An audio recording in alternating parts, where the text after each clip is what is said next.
this differential calculus, and of course it deals with the rate of change.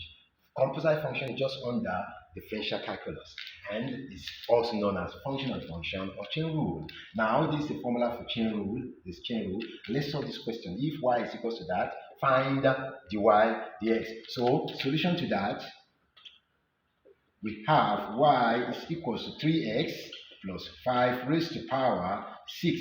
So dy dx is equals to multiply this exponent with the coefficient. We have 6, we subtract 1 from it, 3x plus 5 raised to power 5, that is 6 minus 1, 5, times the core. This is the core. If you differentiate it, it's going to give us 3, because differentiating the constant will give us 0. So this value here multiplied 3 times 6 is 18, 3x plus 5 raised to power 5.